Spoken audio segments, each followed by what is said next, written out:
اعوذ باللہ من الشیطان الرجیم بسم اللہ الرحمن الرحیم یا بنی اسرائیل قد انجیناکم من عدوکم وواعدناکم جانب الطور الایمن ونزلنا علیکم المن والسلوى کلوا من طیبات ما رزقناکم ولا تطغوا فیہ فَيَحِلَّ عَلَيْكُمْ غَضَبِي وَمَنْ يَحْلِلْ عَلَيْهِ غَضَبِي فَقَدْ هَوَى وَإِنِّي لَغَفَّارٌ لِمَنْ تَابَ وَآمَنَ وَعَمِلَ صَالِحًا ثُمَّ اهْتَدَى۔ سورہ طٰہٰ آیات 80 سے 82۔ ان آیات میں پھر سے ان نعمتوں کا تذکرہ کیا جا رہا ہے جو بنی اسرائیل پر اللہ تعالیٰ نے کی، اور ساتھ ساتھ ان کو وہ عظیم ذمہ داری بھی یاد دلائی جو ان احسانات کے حق کے طور پر ان پر عائد ہوتی تھی، اور ساتھ انجام سے بھی آگاہ کر دیا اگر وہ نعمتوں کی ناقدری کریں گے اور ناشکرے بنیں گے تو۔ یا بنی اسرائیل، اے اسرائیل کے بیٹو، قد انجیناکم، تحقیق ہم نے نجات دی تم کو، من عدوکم، تمہارے دشمن سے۔ پچھلی آیات میں ہم اس کی ابھی تفصیل پڑھ چکے ہیں کہ کس طرح اللہ تعالیٰ نے بنی اسرائیل کے لیے بحر احمر میں رستے بنا دیے اور فرعون اپنے لاہو لشکر سمیت غرق ہو گیا۔ دوسری بات، وَوَعَدْنَاكُمْ، اور ہم نے تم سے وعدہ کیا، جانب الطور الایمن، طور کی دائیں جانب۔ طور کی دائیں جانب سے مراد تورات دینے کا وعدہ ہے جو اللہ تعالیٰ نے موسیٰ علیہ السلام کے واسطے سے بنی اسرائیل سے فرمایا، اور جس کے لیے اللہ تعالیٰ نے ان کو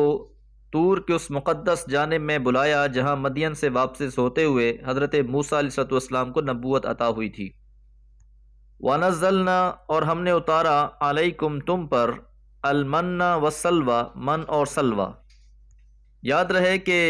ان ساری باتوں کی تفصیل سورہ بقرہ کی آیت نمبر 46 سے 57 کے درمیان بھی گزر چکی ہے، اور خاص طور پہ من اور سلوہ کا تذکرہ آیت نمبر 57 میں موجود ہے۔ کلو، کھاؤ، من طیبات، پاکیزہ میں سے، ما رزقناکم، جو ہم نے تم کو رزق دیا ہے، ولا تطغوا فیہ، اور تم اس میں سرکشی نہ کرو، کہ اللہ تعالیٰ نے وافر مقدار میں جو تمہیں رزق عطا فرمایا ہے اس میں تم اس کی ناشکری نہ کرو، اور کثرت رزق کی وجہ سے تم طغیانی میں بھی مبتلا نہ ہو جاؤ، سرکشی میں مبتلا نہ ہو جانا، اور اگر ایسا ہوا فَيَحِلَّ عَلَيْكُمْ غَضَبِي، تو پس اترے گا تم پر میرا غضب، وَمَنْ يَحْلِلْ عَلَيْهِ، اور جس پر بھی اتر پڑے غضبی، میرا غضب، فقد ہوا، پس وہ تباہ ہوا۔ یعنی اس قسم کا طغیان اور سرکشی اللہ تعالیٰ کے غضب کو دعوت دیتی ہے، اور جس پر اللہ کا غضب نازل ہوتا ہے وہ گر کے رہ جاتا ہے۔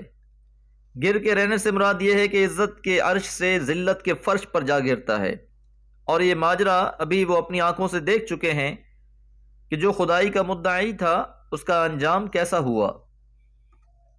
وَإِنِّي، اور بلا شبہ میں، لَغَفَّارٌ، ضرور درگزر کر دینے والا ہوں، معاف کر دینے والا ہوں،